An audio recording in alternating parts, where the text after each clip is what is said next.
Hello and welcome here to the B&B show, the final post-game show of the B&B 2023 season. I'm here with Seahawks Brendan Nelson, my cohort here, over here on my left. That's Brendan and Brendan to you.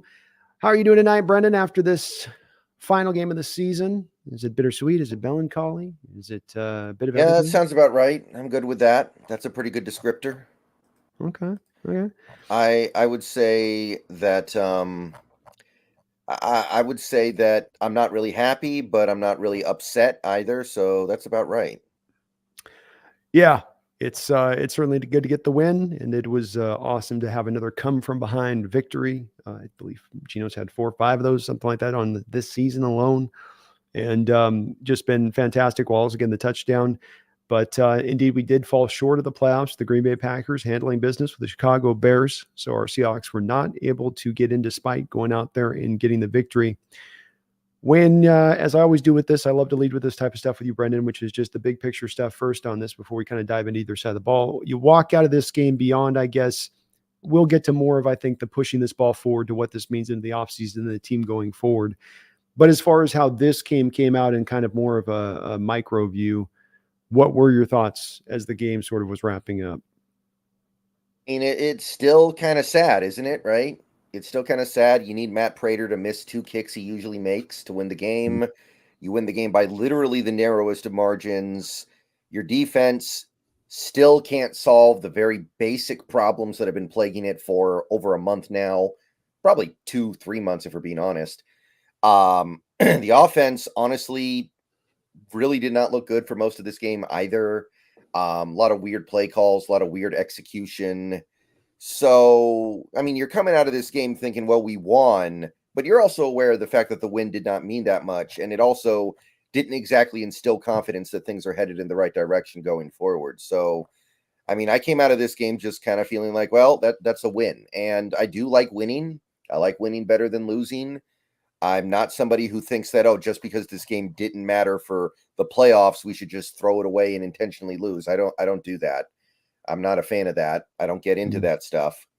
yeah. But you got to look at this game and go and conclude that there's still just a lot of work to be done. And I think that there are some player problems on this team, but I'm seeing just more organizational stuff than I am player stuff, to be perfectly honest.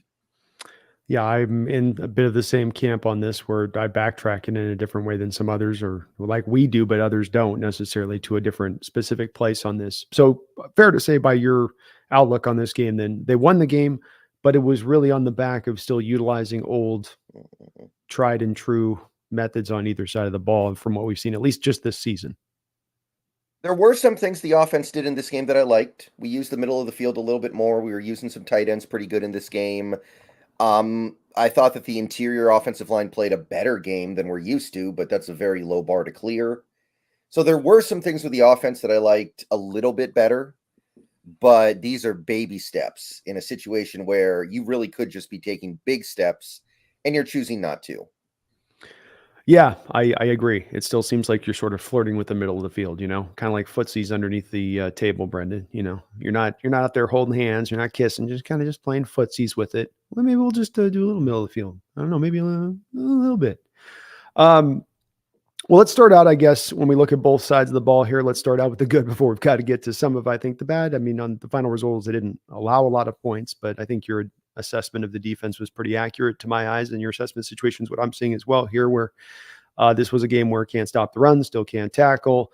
Comes to the offense stuttering and not able to find its footing until it kind of finally does. But outside of getting a little bit of running attack going, the passing attack was weird. Waldron's calling sometimes weird predictability. I think they love the 2nd and 10 runs.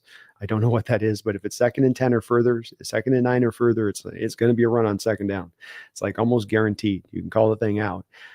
Defensively, it was still a lot of dropping back into those zones. And then again, just like they can run on you all day. All what we saw with the Raiders last year, Panthers last year, we've seen a couple of times already this season play itself out. So it was a little bit of, to me, of the script was the same. You did come out with the win. You do have obviously more talent. And like you said, you did need their kicker to miss 2 kicks in order for this to happen. And luckily he did so. So it was a good win to finish off the year in that respect, but It didn't necessarily come by a different tone. Offensively, this is a game that's a tough one for me to figure out a little bit with. You do try to start to feature in some DK Metcalf early, a little bit weirdly. A lot of batted down passes with Geno. There were some rushing lanes open up at times for Kenneth Walker, but still he was kind of having to do a lot there at times on his own. It was kind of a mixed bag. Who stood out to you offensively as we come out of this game, sort of first and foremost? Offensively, well, I guess you would say Ken Walker. I was very impressed with him. I thought he did a lot with a little. I know his numbers are not as good as they were last year, but to me, he looks better than he did last year. Mm-hmm. I'm continually impressed with what I see with Ken Walker, and I'm really excited about the next couple years with him. So that I think was good. And Charbonnet, actually, I think Charbonnet played a good game. He made a couple catches on the game-winning drive. He ran the ball effectively a couple times there. I would say that, of course, you got to throw in Will Dissly. He had his best game of the year by far, actually, I think. I don't even think it's a debate, which is an indictment on the season he's had, but it was a good game for sure, and it was good to see. It may very well be the last game he ever plays as a Seahawk, so it's kind of cool he got to go do something. I have a real strong take, by the way, that the team is not cutting Disley unless a new coach is coming in here. I of all the cut candidates that are mentioned, I don't think he finished top 17 by PFF in his grade But overall. we barely play him. But you're losing 2 tight ends this offseason that you're not going to have next year. Yeah, but why would you not play him unless his body is breaking down? I really feel like his body's breaking down, and You're paying Noah Fant more. yeah, but Fant's gone after the year. Like Fant is gone after the year, but I think they also liked a little bit more in the potential, I think, of pass catching and what they had in Parkinson. But I'm just saying on what he brings you next year on a 1-year deal remaining. It's not multiple years after that's that last year of the deal. There is some savings you can have. There's dead money that's going to come with it. And there's a lot of other players we're probably going to be carrying dead money with. But then you have a position now you're removing down to 0 that you have to now go and replenish all the way through. So you clear that cap space, but then you're just going to have to go turn around and go find something else. And when he's out there, he's still doing well in all different facets of the game. He may not be utilized a lot. They may be putting other guys out there. They committed to Noah Fant out there. And remember, Brendan, this was also the year where it was going to be more of a drive to the 3 wide receiver sets, which was going to impact, what first and foremost, the tight ends and the amount of snaps they were going to get, because somebody had to have it pull off. You go 3 wide, that's 1 tight end. That 1 tight end is going to be Noah Fant, who's carrying the, 6.5 million, something like that he had this year, somewhere in that neighborhood. So, he becomes the guy that they'll go to first. And that really does remove down opportunities. I'm not saying you're not wrong. There might be some injuries here, but I think he's able to function still through them pretty well, in that he is still going out there and getting this job done when you put him on the field for whatever you're asking him to do. Run, block, pass, protect, catch the ball. He does them all really well. I would even argue at a top 15 type level for a tight end in the sport, and at that price on a 1-year deal with the 2 others going out the door, I think it's going to be a kind of almost a no-brainer for the Hawks organization to go, we got other spots that we can go and trim and cut and snip that will not take us down to this kind of the nub. Yeah, I mean, if that's the case, and we'll get into this plenty going forward, I would kind of want to extend him almost then. If we don't feel like his body's breaking down, I want to extend him. I want to push that cap hit out. I can't have $10 million to a tight end who, again, you make some good points with the Parkinson and Fan stuff, but down the stretch, Dissly was basically a complete afterthought on this team. There were some games where he played like 20% of the snaps. So I don't know. My impression was his body is broken down, but if that's not the case, it's defensible. I don't completely hate it, but I do kind of hate it at 10 million. So probably got to find a way around that. I'm okay with an extension on it too. I think you can get a 2-year, 3-year deal, even just a 2-year, add another year onto it to split things up a bit isn't the worst way to go with it. It's, giving you still an out after a year if it's really in that bad of shape for a body-wise side of things. But he's a vet. He's been the building for a long time. When his body's held up, he's done his job. This isn't the only year this has been the case, where I know he gets banged on a lot in other years too, not necessarily by you, but just the fan base a little bit, in not living up to where they thought, he kind of promised when he first walked in the door and gave us those real bright, shiny moments right at the start of his career. But he's been solid, and maybe not spectacular, maybe not a star, maybe not anywhere near a Pro Bowl player, but he's been just solid for us when we're out there. And I'm going to be a guy this offseason when I'm looking. I know, like you said, this is a conversation for another time, but a guy that I'm going to, at the parts that are working, at the parts that are helping us in an overall fashion, I'm definitely going to be leaning to putting them in the basket of keeping, rather than there being so many other those parts that are easy to go, okay, bye. Okay, see ya. Yeah, Thank you. Thank you for your service. Thank you for your service. Just from my perspective on that. Yeah, I could see it, but it could be his last game as a Seahawk. It's still possible. Definitely So it was cool possible. that he got to do something. Lockett, obviously, I mean, it was not exactly a high volume day for Lockett, but he did play effectively and he did get it done at the end there. What else? I mean, I guess Bradford played a little bit better than he usually does lately, so maybe he's starting to heal up a bit, I guess. Other than that, I don't really have a lot else to say. It was really sluggish most of the game. We had 13 points until that final drive. I mean, Geno was off. There were a lot of drops. I think DK had like 2 drops. JSN had a drop. I think there was another drop somewhere in there as well. I can't remember who You're did right. it though. I think it was Charbonnet. Yeah, it might have been Charbonnet. So there was a lot of that stuff going on. Like you said, the second and long runs are just a killer. And, we have so much data that shows how bad running the ball on 2nd and 10 is. And I know you hate it. Sorry, no, go ahead. Yeah, it was not a very good day for the offense in general. I did think that Waldron showed some stuff that I liked, but it was one of those things. I go back to the Matt Nagy philosophy where like maybe you're a good play designer, but are you a good play caller? That might be what Waldron is. I don't know. I'm not hating on Waldron right now. I don't think he did a terrible job this year, all things considered, or even a bad job, really. But I am wondering if maybe he's more of a play designer and less of a play caller. That's a great point. I would go to give you some ammunition on that argument too. It's the thing that we hear talked about at times. The thing I've thought about with him at times is the sequencing, where you have plays that can be plays that guys run here to open this up for this guy cutting here. But you've also got the sequencing of plays, as you call it, as a play caller, where you're setting things up. And that's the part that, to me, to your point on that, that's what a play caller does. And that's the part to me at times that doesn't seem to always be there, where I can feel him setting a defense up for something else. You could feel that with Holmgren. When Mike Holmgren was calling his plays, the way he would call it, you could feel how he was setting a defense up like, oh, they just ran an in-cutting route off that. Now they're running a sluggo, right? Which is the most basic kind of conceptual point of this kind of sequencing. But you could feel those little things of when you see it in the past like that. And you just don't quite see that right now going on with this team throughout, consistently at least. There'll be flashes of it, but not consistently. Right. So, yeah, offense kind of just whatever. I mean, it's cool to see Geno get that record. It is cool, but this was definitely one of the games where he got it because he didn't play great for most of the game and then got it together right at the end. It was the Brett Favre classic. Yes, it was. Yeah, it was a dodgy day from Geno there, from especially an accuracy standpoint. Some of those throws just in weird places where he normally puts them kind of right on the spot and just couldn't quite get his target located in. It was a bit like a pitcher without his best fastball trying to kind of gut through the day a little bit. But he has been very, Brendan, clutch for us this year in the way. I mean, the 5 comeback drives, happen to get a touchdown on these drives, not just go get a field goal, but I got to go take it in and punch it in. And I think that does show. I know that there's a lot of people that pick his skill set apart from certain perspectives. I think the one place that I've said for a couple weeks now, and this just gets further confirmed, that the one place you don't get to pick on Geno with and pull out on Geno is his ability to, when the chips are down, he's got to give you a drive. I'm not saying he's 100%, but he's going to do a good job of being clutch in those moments. He will rise to the occasion. He will play a better brand of himself in those moments. If you want to call that clutch or not, I don't care, but that's how I see it at this point. And also, even in this game where I don't think he played all that well, he took 0 sacks, which secured a sack rate below 6%. Trivia time. Do you know the last time a Seahawk quarterback had a sack rate below 6%? Holy crap. Well, Hasselbeck, bless him, could barely move in the pocket. It's got to be a Hasselbeck team where we had Walter and Steve.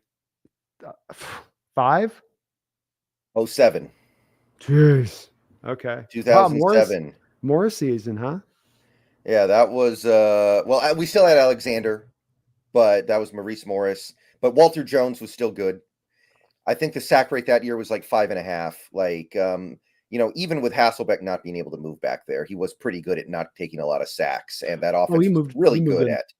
Yeah, he moved good in the pocket. He could move a couple in a phone booth. He was all right. And that is also the last time a Seahawks quarterback had a below league average sack rate. Mm. It's been a while. That's been a very long time on that, and well done by Gino, because he's not all. If you look at the pass protection metrics, the fun part about this part, Brendan, is some of these statistics we get to kind of start to pair together now. And I was looking at one which I've lost track of here. No, here we go. So we've got PFF right now on the Seahawks pass blocking this year, 28th in the league. Yeah. So explain to me on that, and for the audience, of course, too, the perspective between taking that 28th pass blocking stat and marrying it to Gino being under the league rate. It means that Gino might be better than even we're thinking, honestly. Like, we like him. He might be better than we think. I don't know. Like, if you get him a real offensive line, even like what he had last year was better than this, and last year was not great. It was okay. I don't know. I don't know where this goes. I don't know where the ceiling is here, but he might be much better than even guys like you and me think. The fact that he can have these games where he's getting pressured on half his dropbacks and he never gets sacked. He can have an above average pressure rate with a below average sack rate. It's actually kind of crazy that he was able to pull this off. He got sacked 31 times in, call it 14 and a half games with an offensive line. Like, here's the thing. There was a stat that got posted by Ben B. Baldwin on X, showing the aggregate pass blocking score for every team in the league. The bottom 7 teams, 6 of those teams ranked in the bottom 6 in scoring. So literally it was almost 1-to-1. The worst pass blocking offensive lines had the worst offenses. The one exception was the Seahawks, who were 4th worst, but had the 17th ranked offense. So dead average offense. How is that possible? Everybody else must be doing something special. The quarterback, the running backs, the wide receivers, to a certain extent, maybe even we could say the coaches. I don't know if that's true or not, but there is something special going on with those guys to overcome that, because the other teams are not overcoming that. They're not even close. They're like the Patriots, the Giants, the Jets, all the worst offenses in the league. That's right. And a well said on that, as far as that, my outlook on that as well is exactly the same. That these are the type of stats you put together in order to, I mean, you're right. There's other factors here of guys playing good, like receivers, who the receiving core for the Seahawks was very good this year. Running backs, they did their job this year as well. But it's also there within that Gino getting around, and especially this comes out to the eye test. It's those moments in Pittsburgh a couple of weeks ago where he's dancing around TJ Watt snap after snap, as you've got Stone Forsythe out there just holding on for dear life to try to get through the rest of the game. And he's got so many of those moments like that, and yet they still do perform. And that this does point to the future, that if you get him that offensive line, there is upside for Gino. There is a top side there for Gino. And it is very hard to simply take those two stats we just put together, 28th in pass protection according to PFF, and then the other stat that you just mentioned there, with his ability to avoid the sacks while still keeping the offense productive. Usually get a quarterback that's under a deluge of pressure, Brendan. Doesn't that tend to be a death knell for an offense in general? I mean, doesn't that tend to be the thing that's good? Your offense going to a run game, you could be a good running team, but if you can't pass protect for a damn, you're DOA, aren't you? Yeah. That's why I pointed that out. The other teams with bottom of the barrel offensive lines in pass blocking are all the worst offenses in the league. New England, Carolina, New York, both New York teams, the Titans and the Steelers. And then you have the Seahawks, who somehow get up to mediocre offense. Probably a little better than that, by the way, because we were actually 12th in points per drive. We just never get the ball because the defense is, well, you know. Your timing's perfect on this. Let me reference that stat you're just talking about in addition to this. The Seahawks finished 12th in points per drive. The Seahawks finished tied for 28th in number of drives. Yes. So that we start to put these numbers together, they mean something. They are not empty stats, and they all come together to tell a story here as to what's going on with the offense and what a guy like Gino was up against this year. Not just pass protection, but how efficient the offense had to be. But these are, I think, great numbers to really kind of pull away from, because the upside of it is there's upside here in this guy. I know many are calling for another quarterback and they're not happy with him and they want somebody else, but these numbers don't tell you this quarterback's bad at the very least. If we can hopefully find a common ground with the anti-Gino folks, they don't tell you that he's bad, and so he comes off this season playing pretty good here, Brendan. Yeah, yeah. And in fact, I mean, when you look at the extraneous numbers here, when you look at some of the context and the nuance with Geno Smith, I think I feel very comfortable saying that he's at minimum a good quarterback, and he might be a little bit more than that. I don't know. Hopefully, we get to find out one of these years. But a lot of people are kind of getting hung up on the fact that his numbers went down from last year to this year. But Hmm. I'm looking at some of this other stuff too, like the fact that his sack rate went way down with a worse offensive line. I'm looking at the fact that his pocket time went down zero point 0.2 seconds from last year to this year. And despite the fact that his pressure rate goes up like 2.5%, his sack rate goes down like 1.5%. Like Hmm. these are things that have to get your attention if you're watching this team from week to week. And the comment that I get the most often that's in the negative about Geno Smith is that he holds onto the ball too long. And he takes too many sacks. And I'm like, I think you guys are watching somebody on Twitch stream Madden and you think it's the real NFL season. And maybe in that simulated Madden season, Geno's holding on the ball too long, but it's not happening in real life. It's just not. No, it's not. It's really not. And you can cherry pick moments, but that's why we have the statistical data not to have those cherry picked moments or biases from a second that you emotionally strike you. And so they stick in your mind and resonate longer. You come back to this stuff to give you the true tale of the tape. And you can't run from it. You can't throw it away. It's right there looking at you. And a lot of this stuff tells you that there is upside here in this guy. And it's why I lead, and we'll talk about this part later, of course, Brendan, and in other shows, but why I lead with trying to get this offensive line in the right order. Because once you do, so many other things are going to take off like a rocket, in my belief, if you go and you address it in that manner, and then really make it a priority this offseason in order to look to improve it. Mhm, Um, mhm, but Gino across the board, Brendan, he had some, I think, just overall any kind of rating you want to go off of, the EPAs, the PFFs, I'm sure next year he's right there in the mix of all those things as far as looking good. Maybe he doesn't have the full cumulative yards because there were some injuries, but that's also, isn't that what we get with the 28th ranked pass protecting offensive line though too, Brendan, is one that's going to end up getting its quarterback probably beat up and mhm. injured. Yeah. We finished the season 10th in EPA per play Mm, on offense. 10th in yeah. EPA per play on offense. So there's some stuff going on here to indicate that while we didn't see the leap forward into elite that we wanted this year, Yes. there's still reason to believe things are headed in the right direction. And I even include Waldron in that, as much as Waldron didn't have a great year. There are some things going on here. Did you see the screen stat? Mm-mm. The Seahawks are the fifth best team in the league in terms of having a high success rate on screen passes this year. That's great. That's great. I'll tell you what, the bubble screen came along as the year went along, didn't it? It really, Yeah, we didn't notate it a lot, and even as far as they'd use it a decent amount, they get up from using it like once every 3 games to, you'll see it maybe 2 or 3 times a game now, and it did right. seem to be effective anytime they went to it. Right. And to me, that's an indication that the process is starting to work. Screens are supposed to be a big part of the McVay offense, right? They're Mhm. supposed to be a big part of this offense. Last year, we didn't see it at all.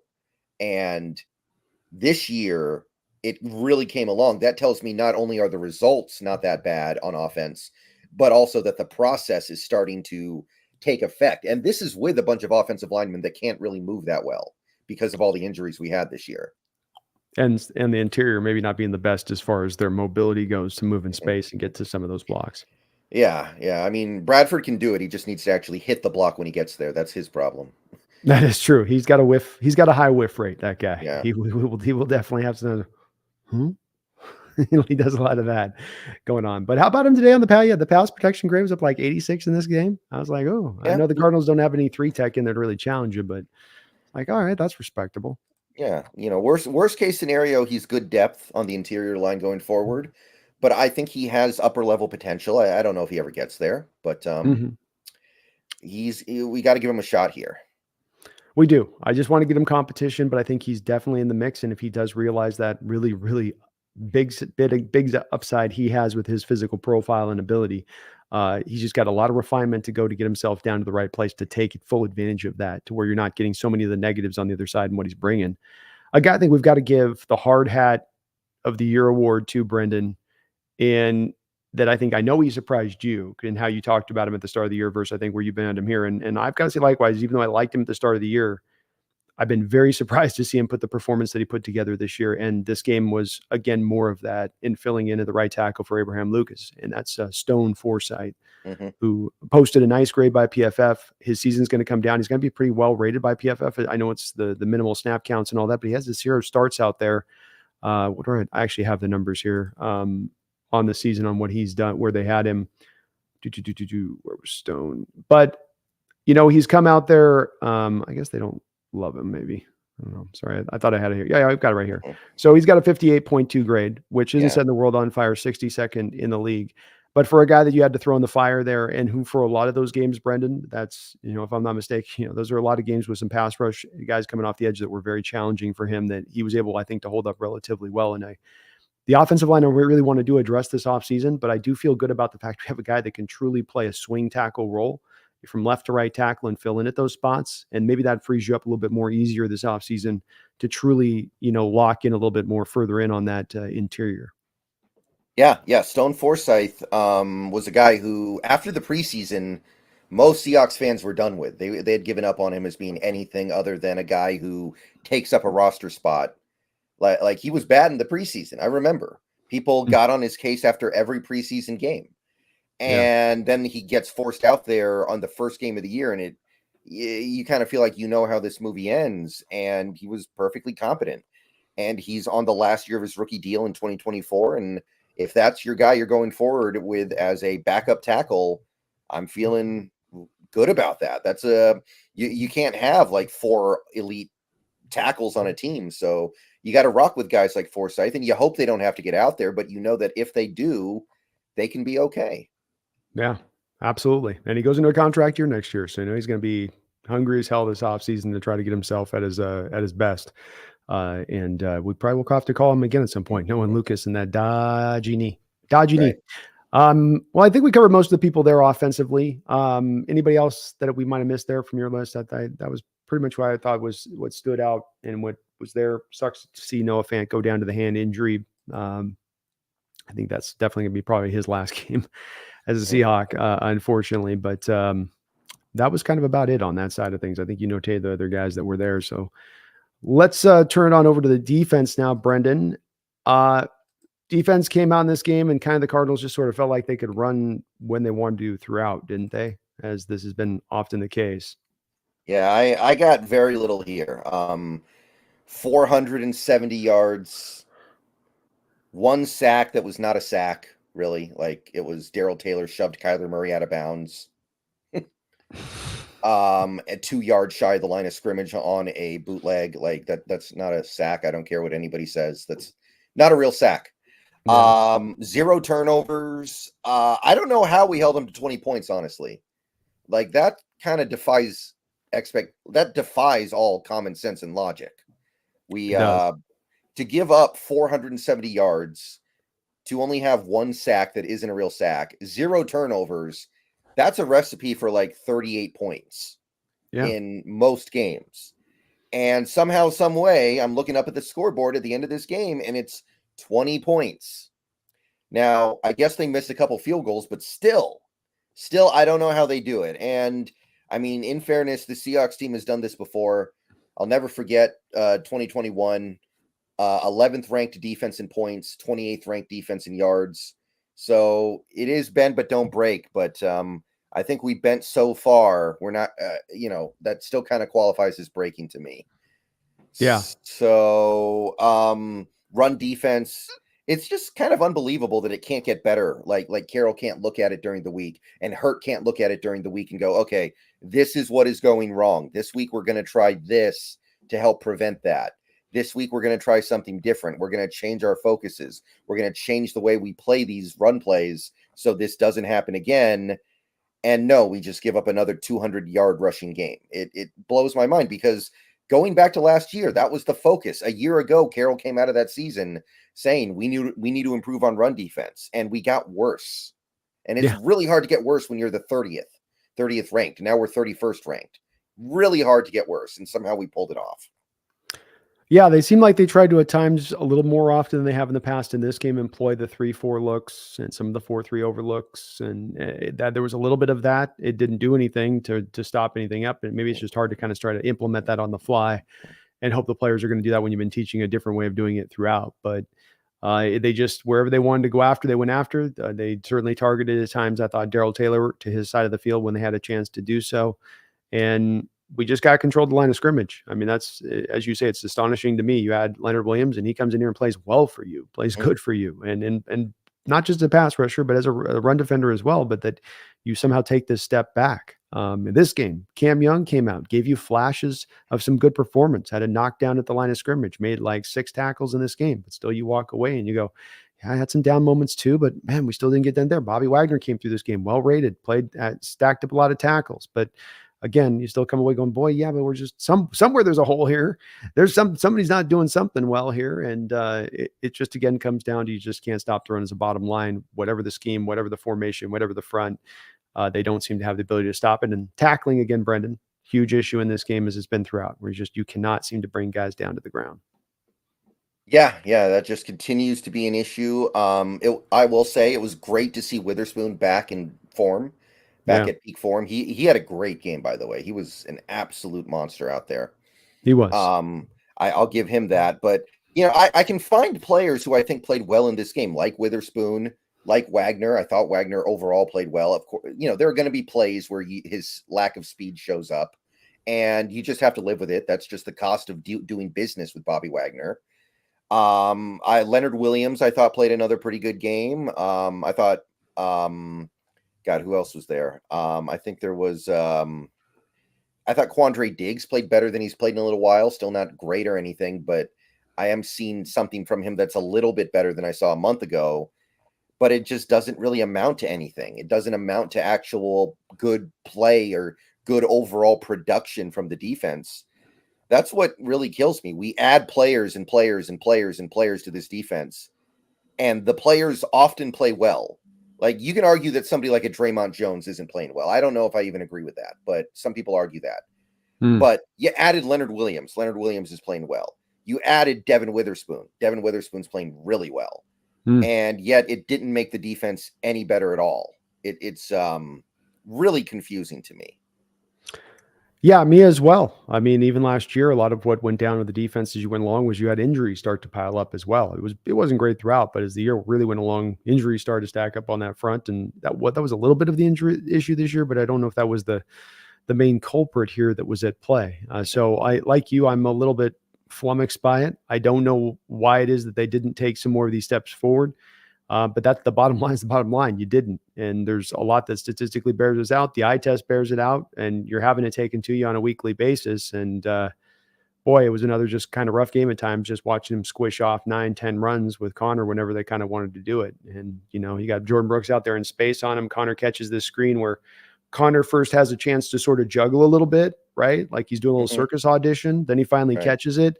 And then here comes Jordan Brooks, and he just kind of and gets face planted to the turf, and Connor's 30 yards down the field. And boy, that was just, we have those kind of moments this year. It's these, to me, like picturesque moments that stand out to me. And Mhm. I know Brooks is not at his best. I know he wasn't, maybe healthiest year, but just a lot of those kind of like, man, just not even close is the word that comes to mind on a tackle, a pretty Yeah. rudimentary tackle. Yeah, and I felt for Brooks because he made a great play in coverage early in this game, got hurt on that play, and then tried to tough it out and ultimately couldn't. And I do want to stress that I think Jordan Brooks has played a good season this year, much improved over anything I've seen from him before. But at the same time, there's definitely a big part of me that kind of hopes that's the last game he ever plays as a Seahawk because I could be completely misjudging things. I feel like there's going to be a lot of money out there for him from somebody, and I don't want that to be my team. Jordan Brooks is going to finish this season with a 57.3 grade, and I would offer to you that that is a moderate improvement from where he's been. That makes him the 71st rated middle linebacker in the National Football League by Pro Football Focus. That's a guy going into his 4th season in the NFL, into a contract year. In his 4 seasons, Brendan, he's given up 2,300 yards in coverage, according to PFF. That's a spicy meatball. Okay. Yeah. And I'm with you on this. I know Jordan doesn't, he brings some things to the team. I'm not saying that there isn't some stuff there that he brings in, Mm-hmm. but this is just a thing for the price that it's going to cost. You can't step up to this plate if you're Seattle. There's too much other stuff here that shows you that there's a downside to this player. Say nothing of the fact we don't know if he's going to get healthier as he goes forward. That's another risk you're going to have to take with him. And you've made this risk prior with other guys. Might have been dodgy on that situation and ended up biting you in the butt. This is an issue you can avoid. And I know he's kind of a fan favorite a little bit, but man, he cannot play in coverage. It's just, he might give you a splash play here or there, but it's just not who he is on a consistent basis. Yeah, that's going to be an interesting offseason battle because there are some big Jordan Brooks fans out there, Yeah. and I'm proud of him after what he did this year, coming back from that injury, playing probably the best football of his career. But there's got to be a better way to spend that money, unless I'm completely wrong and he's not going to demand like 15 mil, 16 mil, 17 mil a year. I could be completely off for all I know. Is he But working 10? I mean, I'd give him 10. I would be willing to give him like 9 or 10 million a year. I don't mind that. But But for a guy that could be like the worst coverage linebacker in the league, what are we paying for that 10 million? I don't think he was, well, over the last several years he's been that bad. This year I do think he's been better in coverage. His numbers on PFR are way better. They're actually pretty good overall. His coverage numbers improved this year. I think mostly because other teams just pick on Wagner all the time. They're like, "Hey, why would I throw at Brooks who can actually move fast when I know Wagner's over there running with the cement blocks taped to his feet?" Mm-hmm. But there were some signs of improvement from Brooks in coverage, but it's not enough. It's not enough. I would probably be willing to give him 10 and not be too upset about that, but I don't think it's going to be 10. I think it's going to be 15, 16, 17. I do. Yeah. Somebody's going to be like, he's a great athlete. He's a really fast, really talented. He's still relatively young. He heals quickly. We can say that, right? He bounces back from every injury and gets right back out on the field. Oh, he'll show up every week for you. I mean, I think that that's something I can definitely put in. Whether he's beat up or not, he'll have a warrior mentality he brings out there. Yeah, absolutely. But And the sacks, don't forget the sacks. That'll catch somebody's eye as well. yeah, actually, absolutely. But I don't know. I wish this draft ended up being a little bit better at linebacker than it ended up being, because it was supposed to be really good. It's not. But I feel like that money can be better spent elsewhere. I really do. Yeah, it's just, for me, that's where it lands, and I mean, it's a very moderate improvement for me with him in coverage, at least from where PFF's at with him. 56 receptions on 67 targets, 526 yards, 412 yak yards. That's what stands out Wow. to me with him in coverage, is that it's They not are just very rough on him then, because PFR is like half that. Yeah, and this is the issue at times, I think, with trying to kind of rate a zone defense, is whose responsibility is on this play. Is it Bobby? Is it Jordan's? Is it Bobby? Is it Jordan's? There's a play given up. You got to apply it to somebody. They're both kind of near-ish to the ball. Who had more of the responsibility? And that's guesswork a little bit when it comes, I think, to rating that stuff. Nonetheless, to my eye test on it, I saw splashy plays this year that were missing from other years. You would not get splashy plays in coverage, right? Remember that final season with him in Texas Tech where he had 80 dropbacks and not one play in coverage? That was a little bit of what you got with him in the first couple of years in Seattle. But then there were some plays here that he was making this year, but there still is those numbers to me that I see that match my eye test on it, which is, that's what I'm seeing from him still. He is still giving up those plays in coverage. He is still getting like that play out there in this game where it's not only a matter of you just giving up the catch. And that was a screen pass. That's not him giving up a catch. That's just an easy completed ball. But then you're letting that ball carrier completed and get up the field. You're having a hard time of tackling then that guy in space, rallying up to him, showing how you're not even close to make the play. That's part of what that yak stuff says to me, is that not only do you allow the reception there in the zone, but you're not even close enough after the catch to get over there to then go make the play. And then that's kind of the double indictment to me a little bit with him in coverage on that side of it. Mm-hmm. Also not really looking like they should be back next year necessarily based on this game. Devin Bush, when he had to come in for Brooks, didn't see too much, and he kind of lost his mind at one point in this game as well, a little bit. Not great. Yeah. Hit me. Yeah. So I don't know what's going on there, but we might be refreshing the whole linebacker room this offseason, and I guess that's okay. Not going to be against it. I kind of feel like Wagner comes back because he's not going to cost that much, and it's going to be a short-term deal, but I don't know. I don't know. There are a lot of people out there who swear Wagner's just an awful football player now. I have a hard time seeing it. Like I've the crazy thing is, like, you know how PFF does the run defense grade. Yeah. And then I did some deep diving into how they got to that number, and everything just kind of lines up. It's like his average depth of tackle is really good. His number of plays made as a percentage of total run plays when he's on the field is really good. His stop rate is really good. His total number of stops is really good. It's all there. Mm-hmm. And yet our run defense is still this bad. So I don't think it's Wagner's fault that we're in this situation with the run defense. So I'm cool with bringing him back, but that's obviously going to be a short-term solution. Yeah, I think so. It's a 1-year deal. You take it at a time. He showed you this last year. He's not looking to, bust the bank. And so you would be able to bring him back on a team-friendly deal. Is he a guy that gives you all aspects in the way he plays? No, Brendan. But the one thing that's nice about bringing Bobby back is he holds down a position, so then you can address the will. You can address down on the defensive line. You can address the offensive line. You can go find your extra other tight end that you're going to need to go look for, and maybe the safety position. It takes one thing off the board for not as much of a cost.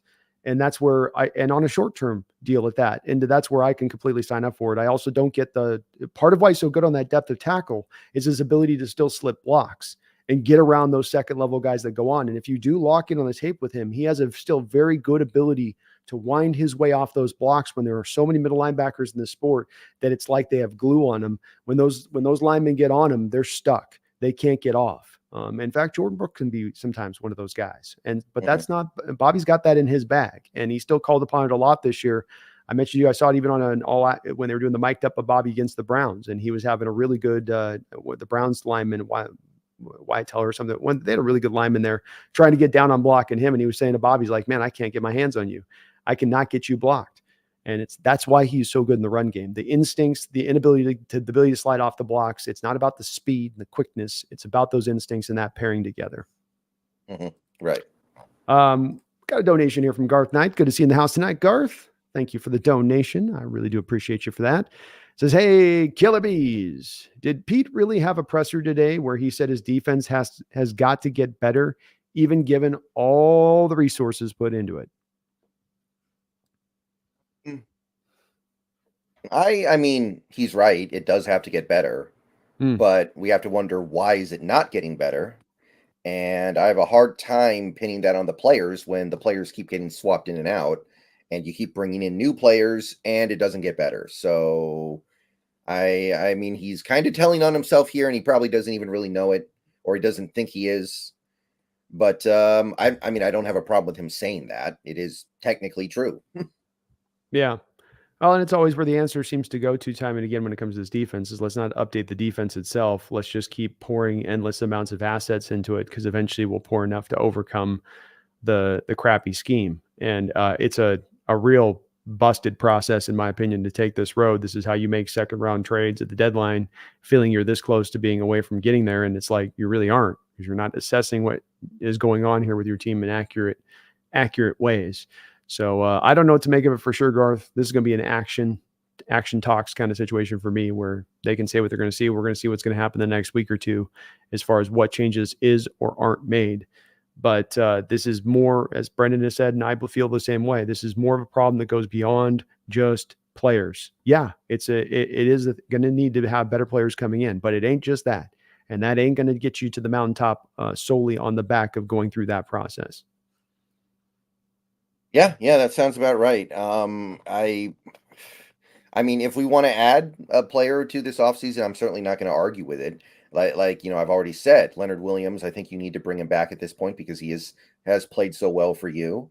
I'm sure there are going to be some draft picks spent on defense, and you're also going to need to rely on the players you have getting better. A guy like a Derek Hall making a leap up is going to be a huge deal this year. Mm-hmm. But yeah, I don't believe it's going to be enough by itself to produce a great defense. Maybe it'll be average, but with the way we do things around here right now, I don't see it ever being good. Now, if we bring in a Wink Martindale or a Brandon Staley defensive coordinator, I might reevaluate that at least a little bit. But as of right now, I just don't believe anything we do is going to actually make it good. Can you imagine Coach Carroll handing Wink Martindale the keys to the house? It's like a Hmm. parents leaving for a vacation, and they're leaving it to the wild child kid. They know he's going to have a party. They know he's going to tear that house up. I cannot imagine that a more just. I would never put those two together as a pairing ever. Hmm. But you never know, man. Maybe that'd be wild. Right. But yeah, even somebody who isn't that wild, like a Brandon Staley, if you brought in Yeah. somebody who's like, had a track record of great success and has even like Staley's gotten to the point where he was even a head coach for a while. He was a bad one, but Mhm. he was a good DC. He had a great year as a defensive coordinator before getting the head coaching job. So if you True. do something like that, I'll be like, okay, this I could kind of see this working. I'm willing to hear this one out at least, but if it's going to be another, because I do think Clint Hurt's going to get fired for whatever it's worth. I don't see Oh, how he really? doesn't. I don't see how he doesn't. Mm. But if it's another in-house hire, I'm not gonna be excited about that. Yeah, I don't know. I mean, he's gone through all the possible in-houses he's got to go through at this point. I don't know if he's was he going to say, we're going to get Aaron Curry back over here. Uh, yeah, man, it may be possible. Boy, I can't believe that he's going to sell the fan base on that one 2 years removed after moving on from Norton. I just can't. If the fan base swallows this one and he's going to go flip to a different DC, unless it's some DC that's going to do something hugely different in their approach. I don't know how many more does he got to spin through before it's finally like, well, maybe it's not the coordinators. Perhaps Yeah. maybe not it's that. I mean, I do think that there's some impact that a defensive coordinator has on this defense, even if it's not big enough. Like after what we've seen for the past 6 years, I feel relatively comfortable concluding that Ken Norton was better than Clint Hurt. Mhm. Ken Norton produced better results with less talent. I think that's fair to say. That's Now, fair. neither guy's good. I don't think Ken Norton's good, and I want somebody who's actually good. I don't want somebody who's just less bad. But we can look at that and go, Ken Norton did better in this defense than Hurt did. So there is some effect that can be had. I just Did don't think it's enough. did Chris Richard do better than Ken Norton? Well, Richard was only here the 1 year. That was the year everybody got hurt. So he's really hard to judge. Judge I him. actually think that Chris Richard did good that year. He had to overcome a lot, and that was an okay defense by the end of the year. Mhm. I do Agree with it. think that Chris Richard was probably a little bit better than Ken Norton. Overall, I think. So my point on this is to your words on this, the hires from since Dan Quinn have gotten progressively worse from Coach Carroll. And you're saying, let's choose it to a new defensive coordinator now.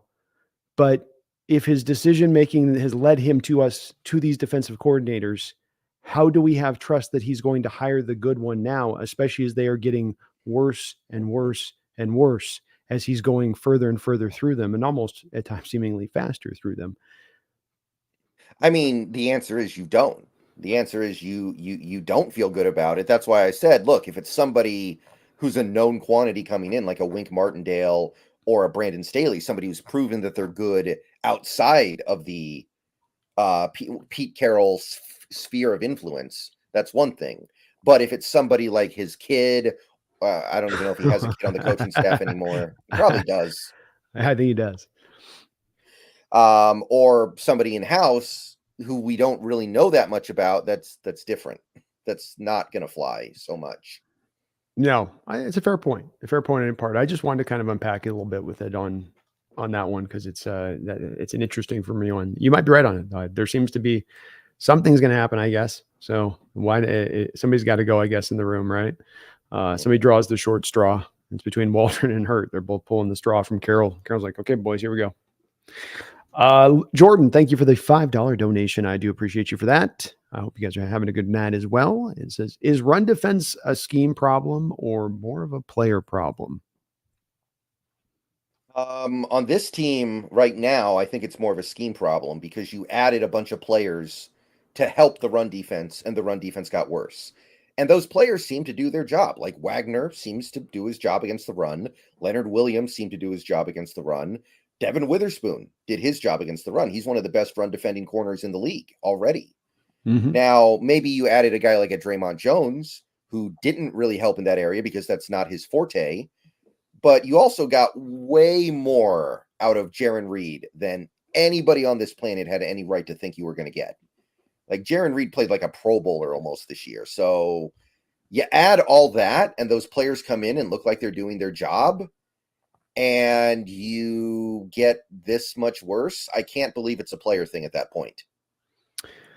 Yeah, I think this is a complicated answer to get to on this question, Jordan, where it's not as simple as I think just scheme or run defense either, because I think you can even factor in, oddly enough, you can even factor in the soft zone defense, because the conversion rate of third downs allows offensive drives to continue, which then allows them to run the ball that much more and continue to prod and test your defense, which allows then the defense to get wore down over the course of the game, which leaves your defense playing at the equivalent of a game and a half more on the season in the number of defensive snaps they've had on their shoulders, both, versus much of the rest of the league. So that's also part of it too as well. Brendan just mentioned a guy like Leonard or Jarran Reed, a guy that's had to play too many snaps. And so then his efficiency and effectiveness as a player becomes reduced with those snaps. Doesn't mean he hasn't still playing good. It just means he's out there too much. And there's going to be plays where he's going to look bad because he's gassed. And there's a lot of the players on this defense, I think, that were gassed this year because they had to lean on the frontline guys because the back end guys couldn't do it. I think Boye Mafe suffered from a similar thing as the year went along, where there just weren't rotations. He was their one good edge run defender. Clark sucked. Darrell Taylor sucked. Derek Hall sucked in run defense off the edge. So in that case there, Jordan, it's a player problem. But then it's also back to, the scheme too. Those two-man fronts to the wide nine techniques and the huge gaping natural holes that you leave. That puts the players in a bit of a pickle in defending the run out the gate, in my opinion. And it's not worked from day one. I know it's used in other places. I saw Michigan using it last night. They run it much more effectively than we do. It has led to big issues in stopping the run. We stopped the run well with the 4-3 defense. That was the one thing that we could do with that. But that's because you had the number of bodies on the line to go get it done. Right. It's a depth issue as well. I think Jarran Reed played over 800 snaps this year, and he missed the last game. That's kind of crazy. Yeah, he's like 33 years old or something. It's not right. No, There's no the defensive linemen who should be playing that many snaps are the guys like Chris Jones and Aaron Donald, and the elite of the elite of the elite maybe should be out there that much. Jarran Reed's not on that list. No, and it's where it's not as easy, because that's where you'll see a guy like Jarran Reed's grade not necessarily reflect. So it's okay. It's like 62, but it's not reflecting to what maybe how Brennan's talking about it. But he did play that way. He was that good because of the fact that it was those extra snaps on the load management on those bodies. And so it all leads to one a little bit. Some of it comes back to the scheme. Like I said, I think comes down. You buying that on the completion, by the way? I didn't see your reaction on where you're. Do you think that also could lead to some of this? Is the nature of how you allow those third down conversions to occur so readily, game in and game out? Yeah, I think it's all connected, especially when those plays are one of the reasons why you play so many snaps on defense. You wear down because of that. And also, you're not forcing teams into situations where they can't run the ball. You're not building big leads. You're not piling up big point totals to where they have to throw. You're not forcing turnovers. You're not forcing like second and long, third and long situations. Mm-hmm. So there's a lot of reasons why things are the way they are. Yeah, I agree. Thank you though, Jordan. I appreciate you for that donation. Coda Dad, thank you for the $7 donation. Appreciate you for that as well. No message in your super chat, but thank you for your super chat nonetheless. I do appreciate you. Thank you, Coda Dad. Hoxo with a $2 don't know. Says Nate Carroll, future Seahawks defensive coordinator. You wake up tomorrow, Brendan. You open your paper. I know you don't read a paper. This is better, though. It doesn't work as well with you turn on the button on the computer. It's more theatrical when you open the paper, okay? You open your paper. You're sliding through the section, looking at, your sports section you're on. You got the flip on the first page. Nate Carroll announced as the next defensive coordinator in place of Clint Hurt. What is your first reaction? Well, I'm definitely taking a big sip of coffee right as I'm looking at it, Yeah. And one of those ones with a heavy slurp. Mm-hmm. Right. I mean, I would be very confused because Nate Carroll's a wide receiver coach. That would be very strange. That would I be, forgot that was his expertise. yeah, that would be like Juan Castillo going from offensive line coach to defensive coordinator for the Yeah. Eagles Yeah. and doing the job you would expect him to do. Um, yeah, there's no rule against a coach having a son on his staff like that, I guess, right? Because Shanahan did it, right? Shanahan's done it. Belichick's done it. Yeah, Belichick's done it too, right? Steve Belichick, the mullet guy. I remember He's him. got, yeah, they go to him on the side. He does make some weird faces. I don't know if you've watched him a couple times, but he gets into it. he's Mhm. he's living it there in the moment. Yeah, I mean, at that point, God, I mean, at that point, you just have to concede that there's no point in getting excited about anything ever until there's regime is out. It's like when Caligula, I know he didn't actually do this, but named his horse a senator. He Mm-hmm. didn't actually do that. That's actually an urban myth. But the point is the same. Yeah, I would Yeah. feel the same way. There's no, I think, Hawkso, you touched on the one move that could get me to throwing up my hands in most complete, utter disgust, and that would be one that would do so on that. Yeah, Yeah. Yeah. that Yeah. Yeah. By the way, what Caligula said was, my horse could be a better senator than you. He did not actually make his horse a senator. Just putting that out there. People get confused Sure. about that one. Oh yeah, I love those. I love those myths, man. They still, if the point's true, it's still true, right? If the lesson Mhm. within it is still true, doesn't matter whether it's a real or fake on that one. Um, Well, defensively, I think we touched on most of the guys that I think played pretty well in this game. Like you said, Devin Witherspoon played well. He had that hell of a tackle there on Connor in the open field where he picked Mhm. him up and threw him down and got on Kyler Murray in the open field, showing some of that twitchiness, twitch on twitch, as I called it on the live stream there as it was going down. But I think the guys that you touched on were pretty much who played pretty well in this game, and the guys that played bad on the downside, again, Daryl Taylor. I think that I know you want to Mhm. bring him back for that $2 million, man. But I look at this game across the board, man. 44 defensive score, 43 run defense, 31 tackling, 59 as a pass rush, which is supposed to be his forte, 46 in coverage on 41 snaps. I still struggle again to think that, man, is Levi Bell not able to pull that? Could Levi Bell not give us what Daryl Taylor's given us this year from the position if you had to bring him out and have him play? I'm really annoyed we let Tyreek Smith get away right now. I got to be honest. I think we Mm, blew that because we could have promoted him instead of getting Frank Clark. yeah. Hard Like, to see. that's annoying right now. Yeah. Mhm. And he wouldn't have played worse than Frank. I mean, Frank was their worst graded player this year on your team, I think. Yeah. And then you could be looking at him as the Taylor replacement next year. You could say, like, okay, we're going to save a little bit of money. We're going to let Taylor go. Tyreek Smith is edge 4. We're getting Nwosu back. Hall's going to get better. Mafe might get better. We're feeling good. Yeah. But as it stands, with all the other things we need to do this offseason, I don't know if finding an edge player better than Daryl Taylor can be on that list. Like, I know he's not good, but I also don't believe that any random person you pick up is automatically just going to be better than him. So Mhm. I don't know. I don't really care either way, but I do suspect we're going to bring him back for that 2 million, and I'm not going to be angry about it if that happens. Yeah, I won't get in too much. It's just we can't rely on him. I don't think at this point.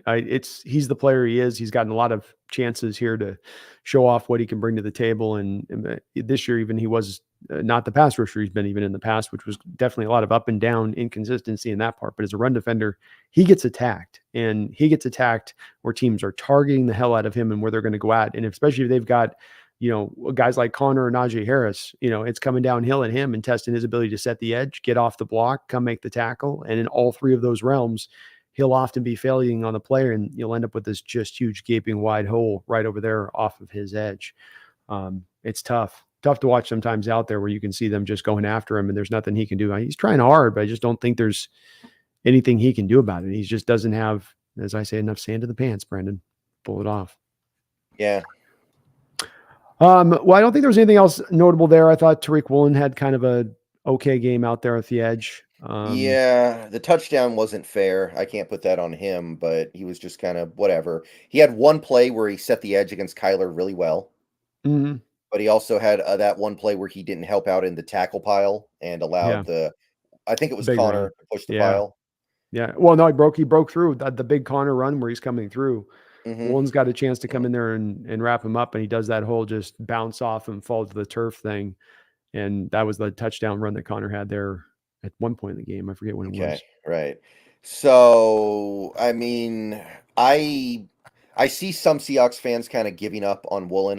I don't think I'm anywhere near there yet.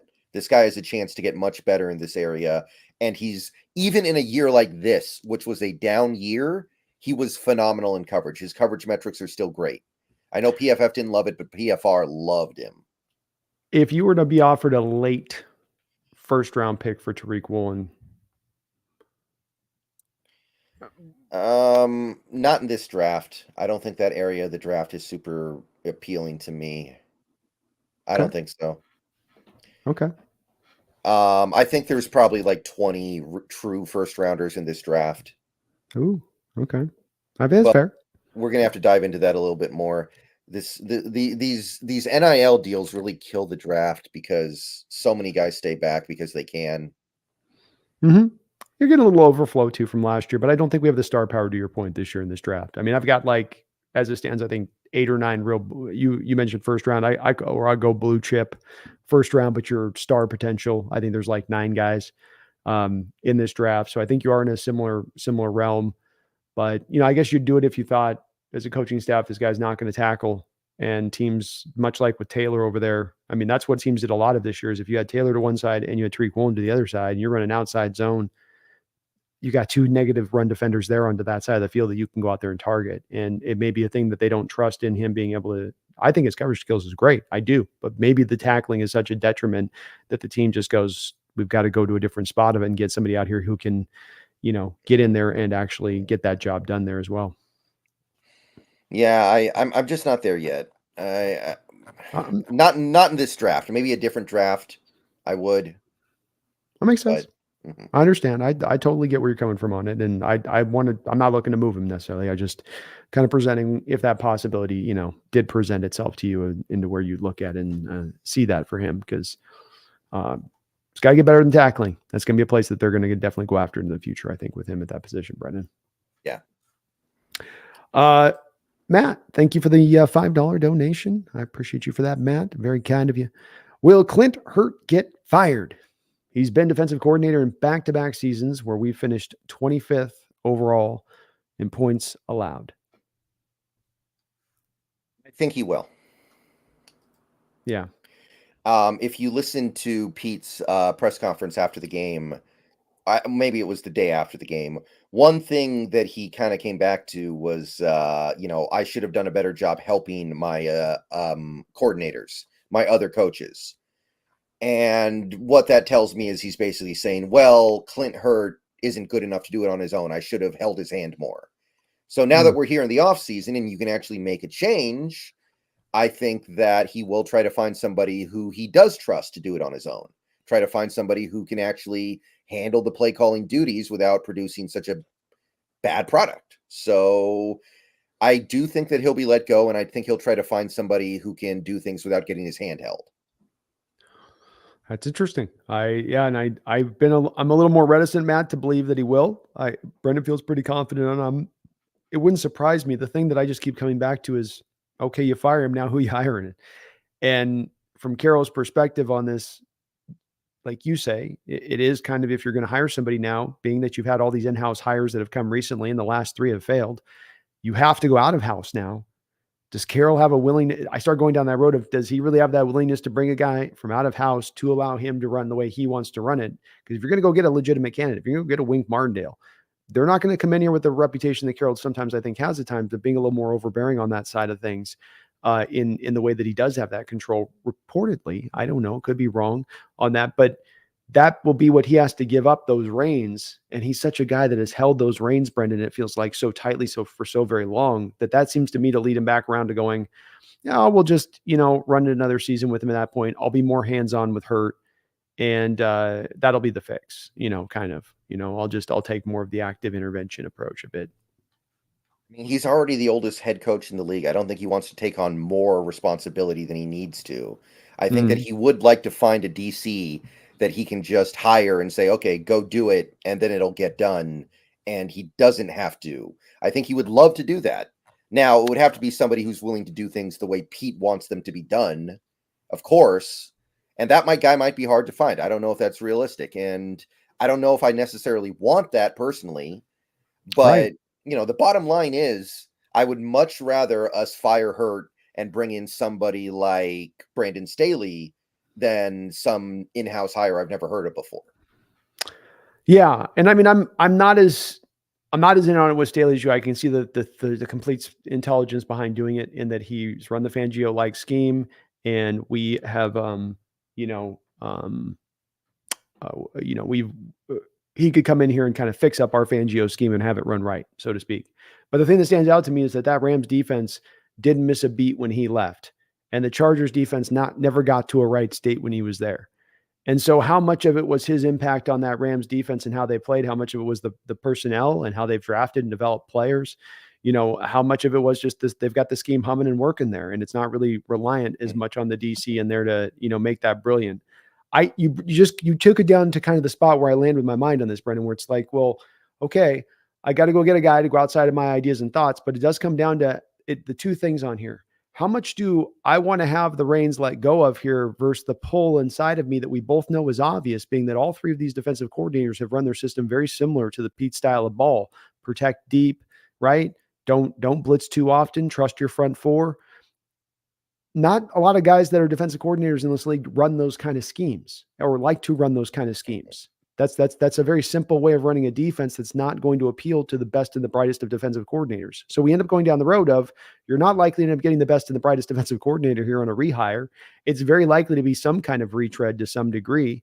Or at the very worst, best case, maybe a yes man who might have some outside ideas, who isn't just completely just, doing the bootlicking thing a little bit. None of those Yeah. seem to come out to an outlook of improvement for me, and thus no excitement. Yeah. Well, what if the Seahawks fire Hurt and then they bring back Ken Norton? Like, that wouldn't be good, but it would be better than Hurt. I think we can safely conclude Norton's better. At least that's a Sure. step in the right direction. Yeah. It's I'm not with the you on step that. I want to take, but if they did something like that, I would be like, okay, I could see things getting a little bit better. It's going to be bend, don't break to the extreme, but it already kind of is anyway. And I cannot deny that the best post Legion of Boom defenses that we've been able to produce are 2018 and 2021. Both of those defenses were above average with Ken Norton, with less talent, I think, than this defense has. Mhm. Those, like the 2018 defense in particular, had no talent. Yeah. I So if we fired Hurt and brought in Norton, I wouldn't be super excited, but I would be like, I think that's better than what we have right now, and it will be better because of it. I think it's fair. I mean, that's fair. There's not a lot of great roads you can go down here. You got to pick the one road that is navigable, right? That you can actually get through. And it hurt where, at least you would get that to there where you wouldn't be maybe league bottom, and there's at least a little bit of rise to the Mm-hmm. defensive. But boy, oh boy, Brendan, we do land up in this state of things. It's Mm-hmm. not in the ideal scenario that we find ourselves here in this Yeah. outlook. Let's hire Dom Capers. Try to build the oldest head coaching staff in the Yeah. NFL history. Hey, let's do it. He's worked in a lot of places. So just Blitzburg Yeah. zone defense, Brendan. Bring the Yeah. house. He probably knows more about the 3-4 defense than anyone alive except for Wade Phillips. Probably. Yeah. And maybe even surpassing him on that, perhaps. So, he definitely knows his way around how to run that, especially the blitz nature of it too, and how to properly run it with the blitz. But he's firmly retired. He played all that football, coached all those years. He's got to be like 85 or something like that, I think. He coached Yeah. till he was really far along. But we'll see what they do, Matt. It'll be interesting to see the moves the next week. And if it does come down to being on Hurt with this, and then what does Carroll do? It would be hilarious to me if Coach Carroll came out of the presser and he's like, okay, I'm going hands off. I'm bringing this outside guy in. He's going to run the defense. I'm going to head coach. He gets to run it. Here's Wink Martindale. Wink's going to go wild and fast and loose. And you talk about watching two different diametric ways of playing from how we played with Carroll in these last 10 years as soft zone defenses, 4-man fronts, to the guy that's going to bring the blitz from every single angle, and he's going to blitz as much as humanly possible. That's what you're going to get with a Wink Martindale. There's no way I could connect the two, but I do like that the 12s are putting a little bit of those together. I've seen a few people DM me about it, like, man, how about Wink? I'm like, well, I like the idea of it. We Yeah, brought it's a back great Bobby idea. Bobby, Jamal, Devin Witherspoon, Julian Love, all great blitzers. Hell, Julian Love was at his best in this defense with Wink Martindale with the Giants. That's what he had a good year that caused you to sign him here to Seattle. So you have a lot of the personnel that could fit to what Wink does. Obviously, Leonard Williams does as well because he's played in this scheme. But you got to you would have to fully embrace if you're Carroll going down a way that you have not wanted to go. That's the opposite direction that goes against all of your given instincts. Yeah, sign me up for that. It would be interesting. It would. There isn't a lot that Carroll can do to get me back on board with him at this point. Yeah, That isn't actually winning. Like if once he does it, it's not going to be like beforehand. It's going to be after the fact. yeah. But if you hire someone like Wink Martindale, I'm definitely paying attention at that point. I'm like, wait a minute here, what is going on? Yeah, I that would be an indication to me that he's like, okay, I've come a little bit to the light. I got to do this. I got to do this a different way, truly a different way. And hey, there's some hope in that. That would be something that would definitely build some optimism in me because that's hard for him to get to that place. I know that would not be an easy road for him to cross, and certainly there's a lot of reason to believe he should, but people don't always do what they should. Liminal, thank you for the $10 donation. I appreciate you for that, Liminal. Very kind of you. I know it's next year, but seeing the Dolphins on the schedule worries me. If our defense looks anything like it did this year, the Dolphins might set records. Yeah, It is possible, Brendan. It is possible. yeah. I mean, can Tyreek really keep this up forever? At some No. point, isn't he going to just slow down? Yes, I think that he's definitely. I mean, I think he's even got a little bit of an extension on this prime of his that he's had with how much usage he had with Kansas City, and Miami's not dialed back that usage any bit. Which, when you put these guys up with a lot of touches over a couple of year period, especially when they're being used at times like a running back, that stuff eventually is going to wind you down and wear you out, and it'll wear you down faster than it even will typical players. And this is a sport where you wear down fast naturally as it is. Now, maybe he's still cooking and going, and I'll tell you what, that Dolphins offense has still got some other guys, Devon A-Chain. A guy that we scouted and liked his speed, but I didn't know he was going to be Chris Johnson. Highest graded running back by PFF this year, Brennan. Interesting. Really? Yeah. But a guy that is also just really hard. You're talking about stopping the run. Him, Raheem Mostert, speed for days, Jalen Waddle. It's going to be tough. I will say my initial look at the schedule, Brendan, in my eyes, and certainly we're going to do this when we do our offseason schedule outlook and overlay, but we do have our opponents in place. We know what the home schedule is. We know what the away schedule is going to be. I do see a schedule where there is kind of 8 to 9 somewhat easy wins theoretically if teams kind of fit into the place where I think they're going to be next year. Did you see the same at initial? I think it's going to be hard to get much more than that. I don't think you're getting a lot past that. I don't think there's a 10, 11, 12 wins. I'm not predicting that in any measure, but maybe I'm wrong. What did you see with it off the initial look? I mean, it's so hard to tell right now, right? These teams still have the whole offseason to shift what they are. It's hard for me to play that game, but I didn't hate the way the schedule looked. I think you could get to 10 wins pretty easily. You probably have to win one tough game in there. Yeah. Yeah. But I mean, even this year, even with this bad year, we beat the Lions in Detroit, right? Right. So, and that's your outside of your division games, that's your toughest game on the road next year is the Lions. Wow, we're going to Detroit again. All right. Yeah. So we've got on the way, listen to this schedule here just on the road real quick, Brendan. We got New England on the road, Chicago on the road, the Jets on the road, the Falcons on the road, and then you have the Lions on the road. And to me, I looked at that and I was like, okay, well, Falcons don't even know who their coach is. Jets may or may not have. Mike Vrabel. Is he going there? Maybe. Slam dunk, home run, punch it in right now, right this second. That would be such a good fit. I love it already. I could see it. You're right. Their ability to run the ball and the toughness they probably need brought in there with what he could do. I like that fit for him. I will say this: if Belichick moves on from New England, there's already a lot of fans out there that have been circling the wagons around Vrabel for a couple months there in New England and some of the stuff I've heard talked about. So, but the bottom line point being is New England, they're right now with the season they're coming off of in definitely rebuild mode. Chicago, they may have a rookie quarterback starting for them that next year, most likely to have. As I said with Jets, is Aaron Rodgers going to be playing you when you play them? At what point in time of the year you do play them? Those are all pretty winnable games on the road for the most part. It's certainly not the daunting schedule of what we had this year at times with what we have, Dallas and Cincinnati at 10 a.m. It looks like on the surface a slightly easier schedule this year. We got to still do the hard work and everything, but it's not looking too bad at the moment. Yeah, I don't mind it. I think I think we had like one of the harder schedules in the league this year. This schedule looks a little more normal, but again, there's plenty of time for things to change, and there's plenty of times for things to shift. Like our division should be tough again. Like that alone makes up a significant portion of your schedule. It does.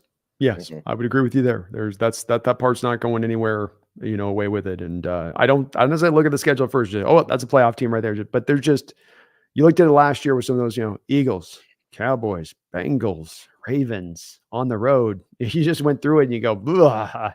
This one's a little more like, oh, okay. These teams that in some of the states that they're in right now are not, I don't think, going to turn into big dogs overnight. I think we still got some puppies on the schedule next year a little bit. Right. I can get behind that. But thank you, Liminal. And the good news with the Dolphins on that game is we're not having to play it on the road in Miami in like September, where they put us in the dark uniforms and then we're just sweating and guys are breathing heavy and they're running up and down like a track meet all day because we're not used to the humidity and the heat down there. So that part's good. At least it's his home. We're not going to let him throw a 70 spot on us at home. We can't allow that to happen. That's right. Yeah, that's right. I mean, I think we're bend, don't break enough to at least prevent that. We might still get whipped, but we could bend, don't break our way to like 49 points instead. That's right. All right. We'll give up like 9 field goals, but every drive they'll score, it's just a field goal. That's all. That's how that goes. Exactly. Long live the king. Thank you for the $5 donation.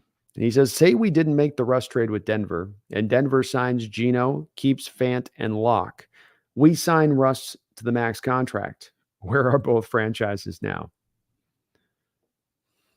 Well, I mean, we would be in absolute jail right now. We would be in absolute prison right now because we would have so little young talent that's exciting. Because if we don't do that trade, we don't get Cross, we don't get Mafe, we don't get Witherspoon, and I'll throw Hall in there, even though he hasn't done anything yet. So that is like most of the young talent on this team that people are excited about. I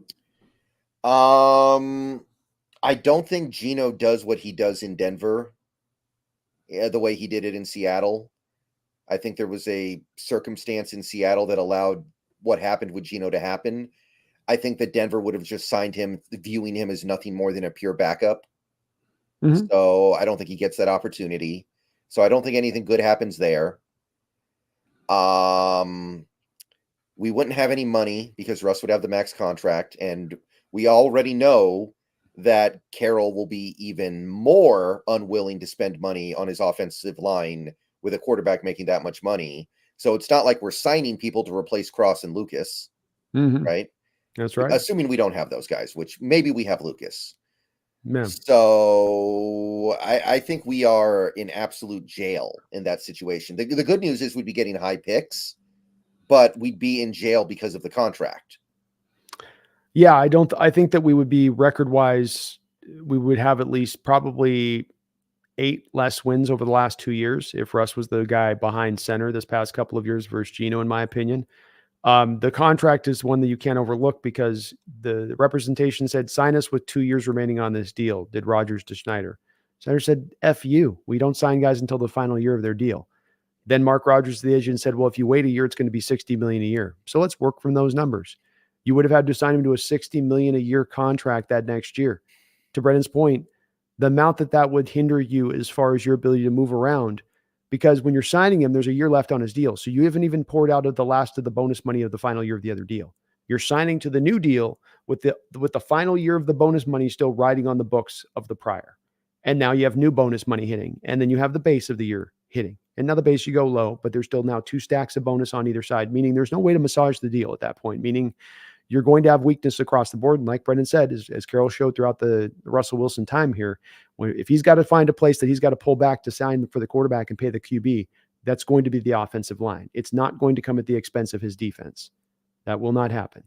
And so we would be in bad shape. Like Brendan said, our picks would be better, but we're still in a stuck scenario because we're paying this quarterback this kind of money and you don't have an easy way out of the contract. You're stuck in that contract, and the light is not there anywhere near the end of the tunnel. Right.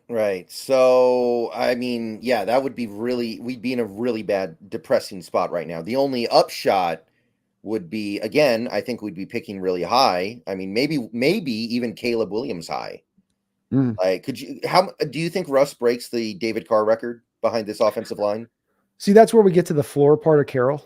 I think one of the good parts of what Coach Carroll brings as a coach is he always brings you a high floor. So I don't think you get to 2, 3, 4 losses on a season. I think Carroll's a 6-win coach always. He's a 6-win coach in 2011. He's a 6-win, that's one of that. He might also have a limitation on the upside anymore that he can tap into, but I think he gives you with what he creates, at least the upside of the floor. And so I don't think he ever gets below 5, 6 wins at most. And that's what it would have taken to say getting Williams if Drake May, maybe Jaden, maybe. Yeah. I feel like I actually have this thing. I was looking at it the other night. I feel like QB goes 1, 2, 3. And I wonder if that sparks this avalanche effect where like 6 quarterbacks go in the top 20 or something. Just everyone panics like, oh my God, all the quarterbacks are gone. And if you're, Denver really needs a quarterback. Minnesota, if they lose Cousins, really needs a quarterback. Atlanta really needs a quarterback. So actually, I was looking at it. I was like, well, Penix kind of ruined it because he played poorly, didn't play well on Monday. But I was looking at it thinking, like, what if there's just like this avalanche of quarterbacks in the top 20? It is possible. It's happened somewhat before in the past in certain drafts. So you speak about the scarcity. Well, not scarcity, but it's more about the want, the demand. And the demand right now, when you go through the list of those teams, is so high. And there's only, what do we have in the open market here before we get to the draft? We have Kirk Cousins. We have the impending Justin Fields trade we're all expecting. And then we've got Russell. You've got Russell Wilson. You've got Jake Browning. But is somebody going to sign up for? And see, I think on all those 3 guys you just mentioned, I don't think that there's any organization signing up to make them their starter or to look at it like we're good with them as a starter. Let's get a functional backup behind them versus saying, okay, they're our starter, but we still need to go draft a guy. We still need to make that the priority. Is that fair? Yeah. It depends on how many chairs are open when the music stops playing, right? Like, I think you're probably right. If I had to guess, you're probably right. But if there are 32 teams out there and all 32 teams need a quarterback, maybe one of those quarterbacks, like a Ryan Tannehill type, just kind of finds themselves like, well, here's the chair. I'm the only one standing here. I guess I'm taking it. Yeah. But it would be a situation like that. There's also Jameis Winston, who, I mean, he's the only quarterback in the league who you will call a kneel down for, and then he'll give you a touchdown, that's powerful. So that is powerful stuff. Somebody's got to get that guy. I've never seen the victory formation score before. Yeah, that's a rare talent, man. Yeah, that is very rare. He's one of one. Well, crab legs and victory formations. The story of Jameis Winston. Well, I think there's going to be limitations on the quarterbacks in that market. I think that's going to drive, to your point on that. Even if only three don't go, I think 3 go in the first 4 picks.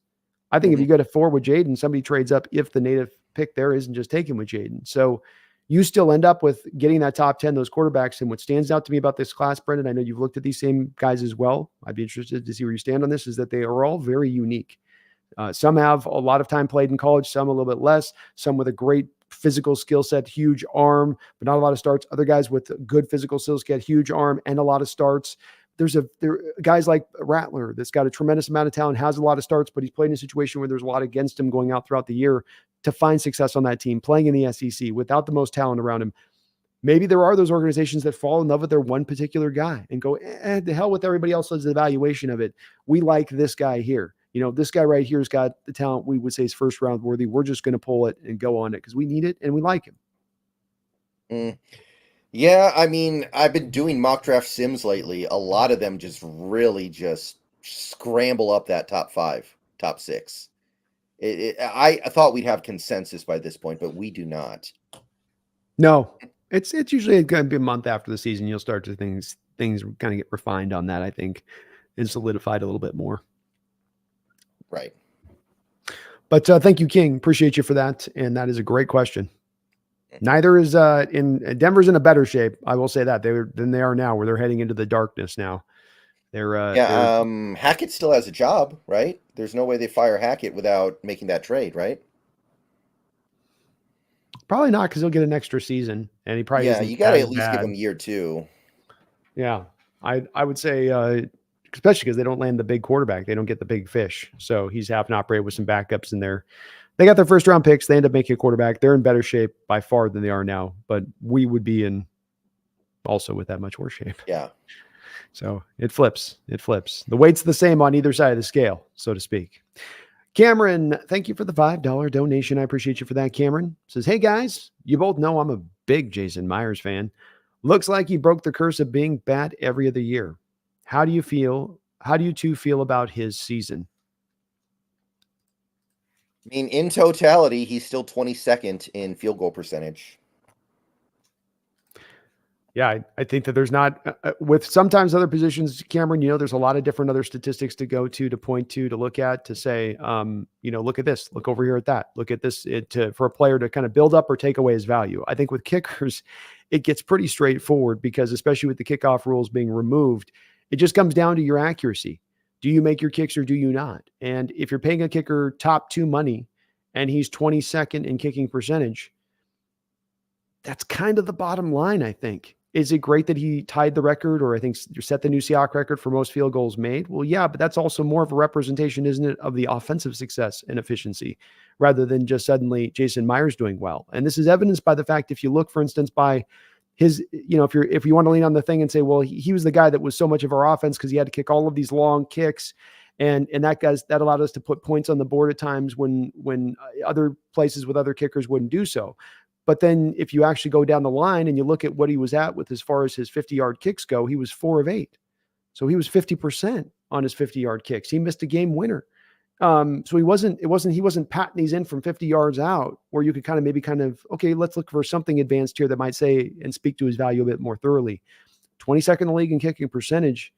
That's to pay that kind of money, top 2 kicker prices, to sign him up on a 4-year deal for that. To me, it is, as I said at the time, I just don't think that's a good deal. I like his big leg, and he's due for a good year next year. That's the good part. We've got a top 2 kicker coming next year. But yeah, there's nothing that can be done about it, I guess. So we're just riding with it. Yeah, the voodoo priestess is not easing up on the pins. So we're going to just have to roll with it. But I still kind of do feel where I'm at on the day he signed the contract last year, and that it just isn't a good deal to do that. You shouldn't.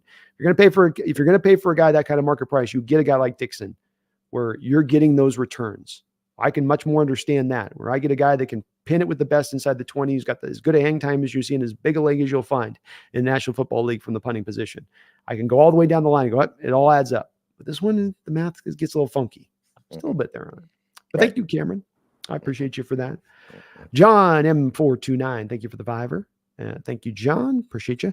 Just got here. How about Vrabel getting fired? Always respected him as a coach. Wish Jody would give him a call. Think he fixes some issues.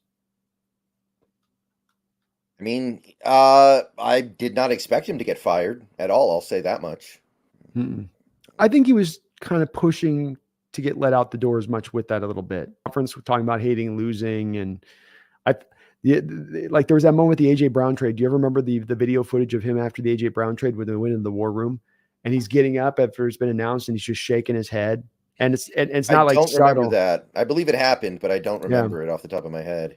I just saw it again today, where it was on Twitter flashing up on the feed, and he's sitting there, and it's like you got a flash beneath the thing, and the camera's on him, and he's got kind of the 1,000-yard stare, and then he gets up and stands around, and you just see him just shaking his head, and it just seemed like you heard about some issues with him in house and not feeling some of the stuff the general managers were doing out there and what they were giving him as far as the players go, and So I think he was kind of, if you can have a mutual parting of ways, this kind of felt a little bit like that. But I agree with you, John. I like Mike Vrabel a lot. I think he got the most out of that Tennessee team throughout his time there. I don't think then that's a big measure for me as a coach. Do you maximize your talent? Do you get the most out of him? Do you get him to play hard for you on a weekly basis? And he did. I mean, this is a guy that got this team to, I think, a couple of a conference championship with Mike Tannehill, with Tannehill at the head of things. And what stood out to me that somebody was saying today as well with him, that Tannehill had, I think, the second highest cap hit in the entire NFL this year on the Titans. Last year, I think it was the second or first highest cap hit in the entire NFL on that cap. And that's what you've given Vrabel. And so many of these coaches, you come back to and you say they failed, but then you look at their quarterback situation and go, yeah, but did they really fail? Or did your general manager kind of screw the pooch in what you gave him as far as the quarterback to go out there and actually find success? Yeah, and in the case of Vrabel, we know that when you give him good quarterback play, he produces. He got the 1 seed 2 years ago with Tannehill, when Tannehill was still not even a great quarterback, a good quarterback. Yeah. He went to the AFC title game 4 years ago with Tannehill at quarterback. Yeah. So it's not even like an Arthur Smith situation where you're like, well, we haven't given him a quarterback yet, but we have no proof that he'll succeed with the quarterback. With Vrabel, you actually have that proof. You do. You really do. And he played hard against us without a lot of guys in his lineup. A lot of guys were out. I mean, he saw that team out there rolling against us. He's going to find another spot. He is a good coach in this league. He's one of the few defensive-minded coaches I think that can make it happen, even with wanting to try to run the ball a heavy amount of the time. He can still make it work because he's one of those rare coaches, Brendan, to me, that can instill toughness into teams where that seems to be a hard thing to do with this generation of football players for some coaches, and getting that toughness in play. How do you get it across to these kids? And he seems to be able to understand how to do it. I like him. And I really like the Atlanta fit, by the way. Still like that. I do too. I think that is definitely, I think, for him, the best fit for future success. But that New England pull is going to probably be pretty heavy there if Belichick goes. They'll probably make a pretty strong run at him at that point. Because if you're going to move on from Belichick, the next hire you make better be splashy, right? Because they're going to be under a load of pressure to produce and produce quick. But thank you, John. I appreciate you for that, man. Mickle Cam, thank you for the $10 donation. It says, I know you remember when Bert Cold influenced the exit of Holmgren back in the day. I know Pete said he expects to be back, but is there any way he can persuade Jody to fire Pete? It's time. Well, to my recollection, the Holmgren thing was kind of mutual. Like, Holmgren knew that things had run its course in Seattle, I feel like. I could be wrong. That could be me misremembering. But to my recollection, Holmgren coached that last year kind of knowing that it was his last year. And I always got the sense he was at peace with that. That's a little different. I do think he was at peace with it. I think that there was some pressure put down. Some of this comes in from the power struggle when you got a Ruskell there and Holmgren casting the shadow he is. And then Holmgren also, I'm sure, looking at the Ruskell situation, the way that he drafted at the time, being Ruskell was the safe guy that wanted all these guys that were Boy Scouts that may not be the most talented. Meanwhile, of course, Holmgren, the way that he drafted, went the complete opposite way with the pendulum. And that probably also was hard for Holmgren to roll with, especially as those Ruskell picks through those years after 2005, where Ruskell had a lot of success, 6, 7, not so great. But there was some pressure. There was some pressure down to Holmgren. He took it as a soldier, and he kind of took it in stride for sure, as far as not, making a big kerfuffle about it. But there was a push. There was a little bit of a push there where this has run its course. Are they going to do this with Pete? My feeling is no. I've made my feelings heard on this pretty clearly, I think, last couple of days since this season, and about what I'd like to see happen. But my feeling on it is that I don't think it's going to happen. And that is just, I'm not sure that Jody is willing to do the thing that kind of needs to be done. And I know there's a lot of pro Pete out there that want to see him just return, and that he's earned his way. He's earned his right to write his own ticket. I just don't look at it the same way. And I think that this is one where if you were going to suddenly be pushing Holmgren out after 3 years of going to a Super Bowl at that time, you're 10 years removed, 1 playoff win in 7 years. I mean, there's a lot to go to here that it should be, like you say at the end of this, Mickle Cam, it's time. It should be at the point where this is added up. If that was time then this is really time now. And I guess that's as much as I can say on that. Correct. You're in the same place? You don't think it's happening, right? I don't. I don't think that it's happening. I never really thought it could happen though, so it's not like that's anything different from what I already thought. Yeah. Yeah. Mhm. Agreed. Yeah. We both kind of figured this was going to be maintained and just, keep going. But it's not, does it, whether it should or not, that's a whole different story, Mickle Cam. So I'd love to see Bert do that type of deal, but there may be other factors at play here that weren't in play back in '07. Like, for instance, maybe the potentiality of an eventual sale and how that impacts potential coaches who might want to come here and the quality of coaches you could bring in here. It starts to get maybe a little bit more muddled with that point of view brought into play. But thank you, Mickle Cam, for the $10 donation. Very kind of you. Taker 610, thank you for the $2 donation. Do you guys think CMC and Purdy should share the MVP? I don't like it when that kind of stuff happens. I hate the split MVP. I hate the split finals MVP. Just give it to one person. I don't like the half MVP for one guy and half for the other. Yeah, I'm not really a big fan of it myself either. I like more of just go for the guy, go after it, let it, pick somebody on this that you want to roll with and make your choice. I think McCaffrey is as good a choice as any. I think Lamar Jackson is as good a choice as any. I don't think you can give it to Purdy at this point with some of the play that he had at the end of the year. I know he brought back around at the end of the year once he got healthy and stuff a little bit, but for my opinion on this, it's got to go to somebody else. I would do CMC, or I would do probably Lamar Jackson would be my 1-2. Yeah. Maybe Dak is a third. Maybe Dak is a third. Josh Um, Allen fourth, maybe? Josh Allen would be a great. I mean, that's a great suggestion there too. So there's a lot of good guys there that you can kind of point to on this. So, but I can't give it to Brock Purdy. I think he'd be like 7th, 8th on my list, maybe, if I got down to it on that. Yeah. Am I forgetting anybody? Can't really be Tua anymore. He was like running away with it at one point too. Yeah. Crazy. Yeah. I'm thinking give it to Tua. God, yeah, it can't really be anybody else unless you really like Tyreek, and Tyreek missed a couple games. So yeah, I think it's got to be Lamar. I think it's going to be Lamar. I think he took it away from McCaffrey when the Ravens blew out the Niners a month ago. And yeah, I mean, I don't have an issue with that. I think that makes sense. I think that's all right. I know Lamar's stats aren't very good though, so maybe CMC snatches it, but it's got to be one of those two. I don't think anybody else needs show up.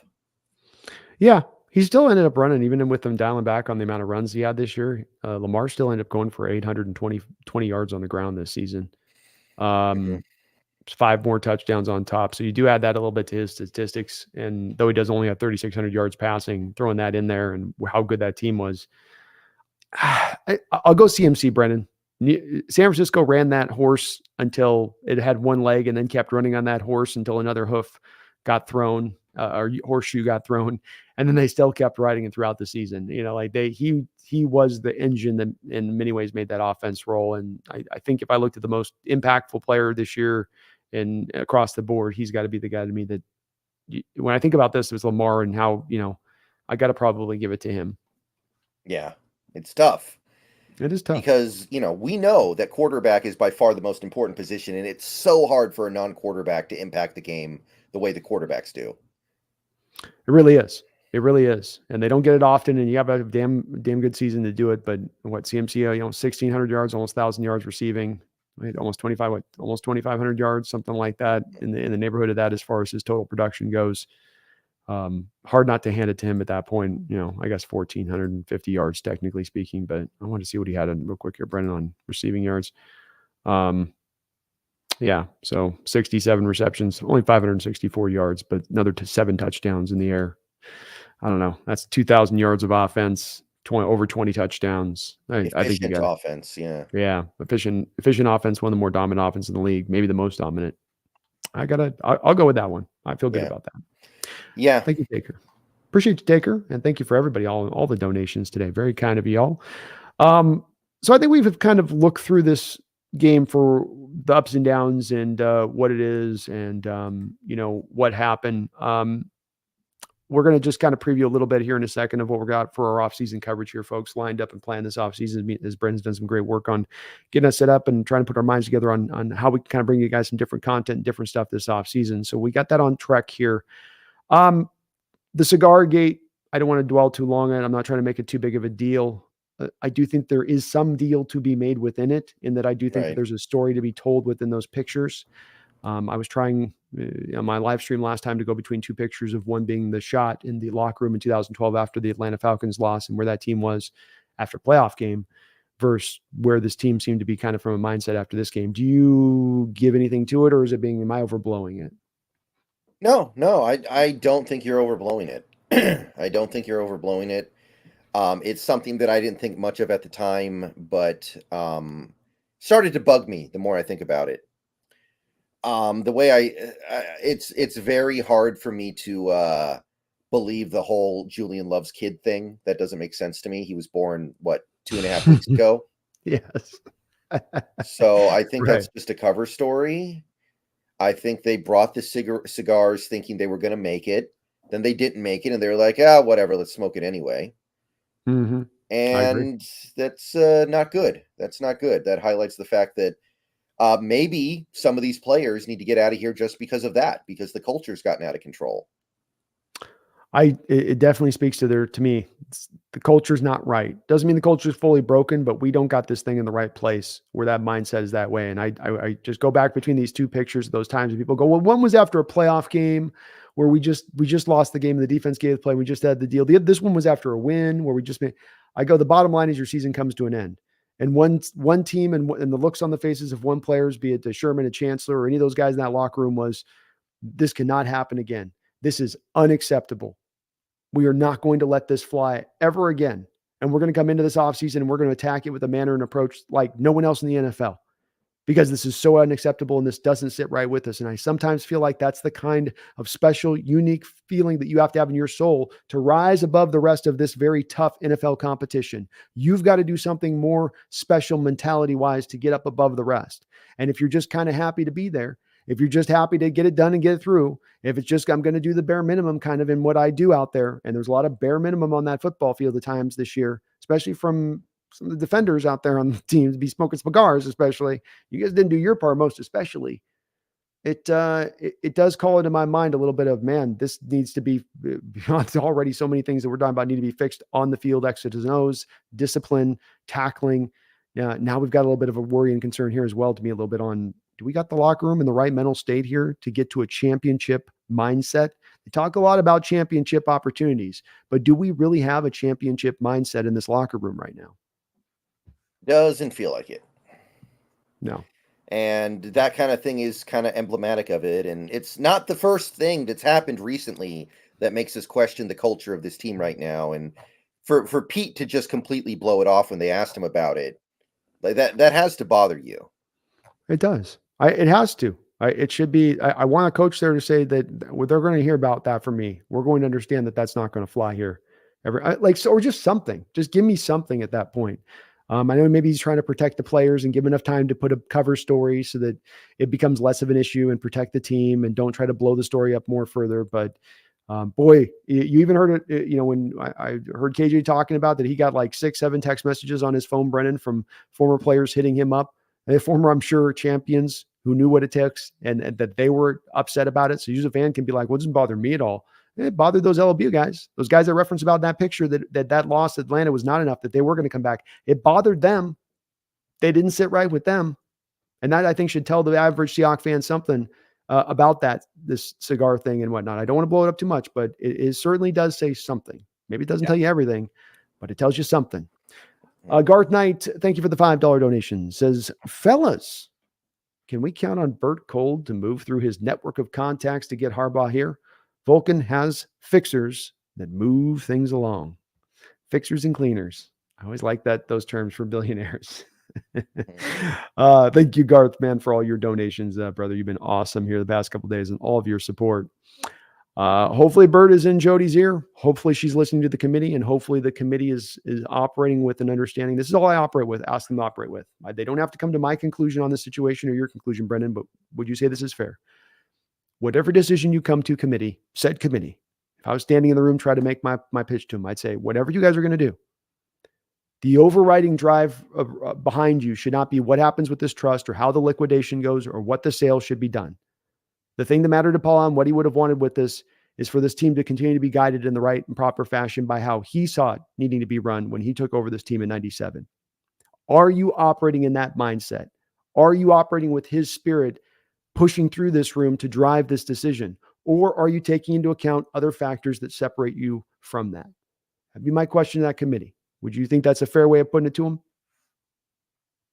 Yeah. Sign me up for that. Yeah. I can go for that. Yeah. I don't know about the Harbaugh thing though. There's a lot of baggage coming with a guy like a Harbaugh that I don't know if we'd sign up for. But, he's not the only interesting coaching candidate out there right now.